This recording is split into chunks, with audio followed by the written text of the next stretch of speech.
Hello दोस्तों, रामायण के बारे में कौन नहीं जानता। रामायण हिंदुओं का पवित्र ग्रंथ है। हम सभी लोग रामायण से भली भांति परिचित है। रामायण में श्री राम के जन्म से लेकर सरयू नदी में समाधि तक का वर्णन किया गया है। श्री राम, लक्ष्मण, सीता जी जो 14 वर्ष के वनवास के लिए गए थे, पूरी बातों का जिक्र रामायण में मिलता है। लेकिन कई ऐसे किस्से हैं जो रामायण में नहीं दर्शाई गई हैं, जो किस्से बहुत ही कम लोगों को पता है। ऐसी ही 10 बातों का जिक्र हम आज के इस वीडियो में करेंगे। तो हमारे इस वीडियो के साथ जुड़े रहिए। हम आपको कुछ अलग 10 बातों के बारे में बताएंगे। चलिए बिना देरी के शुरू करते हैं।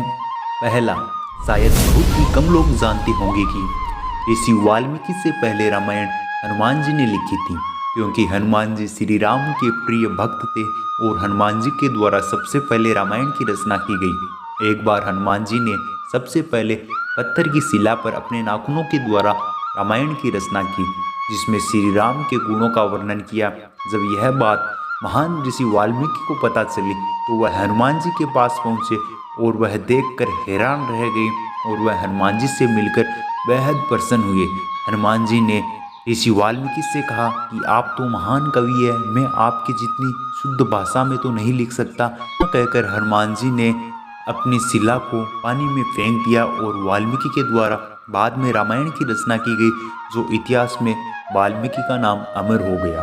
दूसरा, गायत्री मंत्र। वाल्मीकि द्वारा रचित रामायण में 24,000 श्लोक है और हर 1000 श्लोक के बाद आने वाले पहले अक्षर से मिलकर गायत्री मंत्र बना है।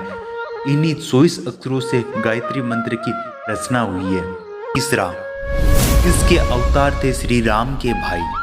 यह बात तो आप जानते होंगे कि श्री राम भगवान विष्णु के अवतार है, लेकिन यह बात बहुत ही कम लोगों को पता होगी कि श्री राम के भाई भरत, शत्रुघ्न, लक्ष्मण ये किसके अवतार हैं।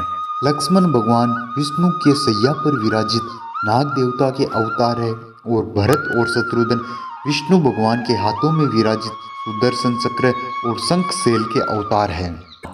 श्री राम के 4 भाइयों के अलावा उनकी एक बहन भी थी।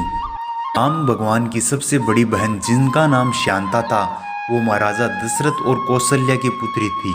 ऐसा माना जाता है कि शांता सर्वगुण संपन्न थी और सभी क्षेत्रों में निपुण थी। राजा दशरथ ने अपनी पुत्री शांता को एक घनिष्ठ मित्र अंग देश के राजा रोमपद को गोद दे दिया था। एक बार राजा रोमपद अपनी पत्नी वर्षणी के साथ दशरथ और कौशल्या के घर आए।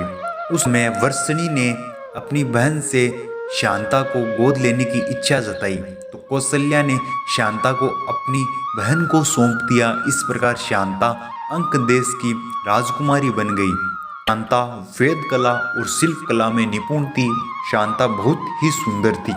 एक दिन राजा रोमपद अपनी पुत्री शांता से वार्तालाप में व्यस्त थे और उसी समय एक ब्राह्मण अपनी व्यथा सुनाने राजा के पास पहुंचा।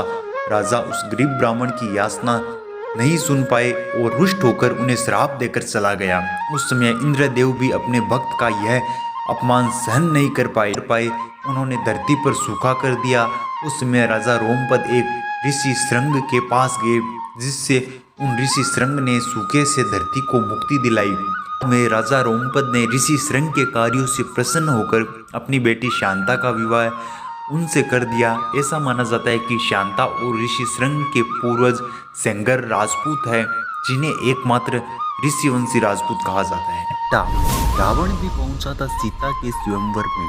क्या आपको पता है कि सीता के स्वयंवर के समय रावण भी स्वयंवर में पहुंचा था, क्योंकि उस समय स्वयंवर में बहुत ही शक्तिशाली राजा और महान योद्धा शामिल हुए थे, जिसमें रावण भी था।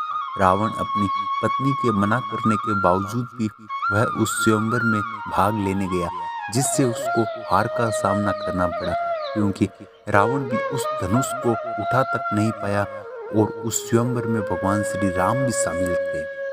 7वां, शिव धनुष का नाम। क्या आपको पता है कि शिव धनुष का क्या नाम था? शिव धनुष, जिसका नाम पिनाक था, बचपन में एक बार माता सीता ने धनुष को उठा लिया था। इस हरकत को राजा जनक ने देख लिया था। यह शिव धनुष बहुत ही शक्तिशाली था, जिसे उठाने में बड़े से बड़े योद्धाओं के पसीने छूट जाते थे। सीता के स्वयंवर का यही कारण था कि राजा जनक ने इसी कारण स्वयंवर करने का फैसला लिया। जो भी इस धनुष को उठाएगा वह अपनी पुत्री का विवाह उस राजा के साथ कर देगा। 8वां, क्या आपको पता है कि लक्ष्मण का नाम गुदाकेश कैसे पड़ा? 14 वर्ष के वनवास के दौरान लक्ष्मण जी एक दिन भी नहीं सोए, क्योंकि एक बार माता सीता और भगवान श्री राम के वनवास के दौरान कुटिया में आंख लग जाती है। तभी लक्ष्मण जी वहां पर उनकी रक्षा कर रहे होते हैं। तभी वहां पर निद्रा देवी प्रकट होती है और लक्ष्मण जी ने उनसे वरदान मांगा, हे माँ, कुछ ऐसा करोगी, मैं 14 वर्ष के वनवास के दौरान जागता रहूं। तो निद्रा देवी ने कहा, मैं तुम्हें वरदान तो दे दूंगी, लेकिन तुम्हारे बदले में किसी और को सोना पड़ेगा। तो लक्ष्मण जी ने अपनी पत्नी उर्मिला से यह बात की, तो उर्मिला ने यह बात स्वीकार कर ली। इसलिए 14 वर्षों के वनवास के दौरान लक्ष्मण जी एक बार भी नहीं सोए। उनकी जगह उनकी पत्नी उर्मिला 14 वर्षों तक सोती रही। 9वां, श्री कृष्ण की मृत्यु। क्या आपको पता है कि श्री कृष्ण की मृत्यु भी इसी युग में हुई थी? एक बार बाली और सुग्रीव के युद्ध के दौरान श्री राम ने पेड़ के पीछे छुपकर बाली पर तीर चलाया, जिससे बाली की मृत्यु हो गई। बहुत कम लोग जानते हैं कि इसी युद्ध में भगवान विष्णु के कृष्ण अवतार का देह त्यागने का रहस्य भी छुपा हुआ है। अपनी तारा को पता चली तो भगवान श्री राम ने उनके पत्नी का वध किया है। तो उन्होंने क्रोध में आकर श्री राम को यह श्राप दे दिया कि जिस प्रकार मेरे पति की मृत्यु हुई है, अगले जन्म में आपकी भी मृत्यु होगी। इस बात का उल्लेख महाभारत में भी मिलता है। एक शिकारी का बाण लगने के बाद ही श्री कृष्ण ने देह त्याग दिया था। 10वां, जामवंत ने श्री राम से युद्ध करना चाहते थे, क्योंकि रामायण काल के समय जामवंत सबसे शक्तिशाली योद्धा माने जाते थे। उनसे शक्तिशाली कोई नहीं था। जब जामवंत को पता चला कि उनसे भी शक्तिशाली योद्धा श्री राम है, तब उन्होंने श्री राम को युद्ध के लिए ललकारा। श्री राम ने इस बात को यह कहकर टाल दिया कि अभी उनके पास समय नहीं है, वह अपनी पत्नी सीता को ढूंढने में व्यस्त है। और श्री राम ने कहा कि मैं तुम्हारी यह इच्छा जरूर पूरी करूंगा। और श्री राम ने जामवंत जी की यह इच्छा कृष्ण युग में पूरी की। यह थे रामायण के 10 रहस्य। क्या आप इससे पहले 10 रहस्यों से परिचित थे? आपको यह 10 रहस्य जानकर कैसे लगे?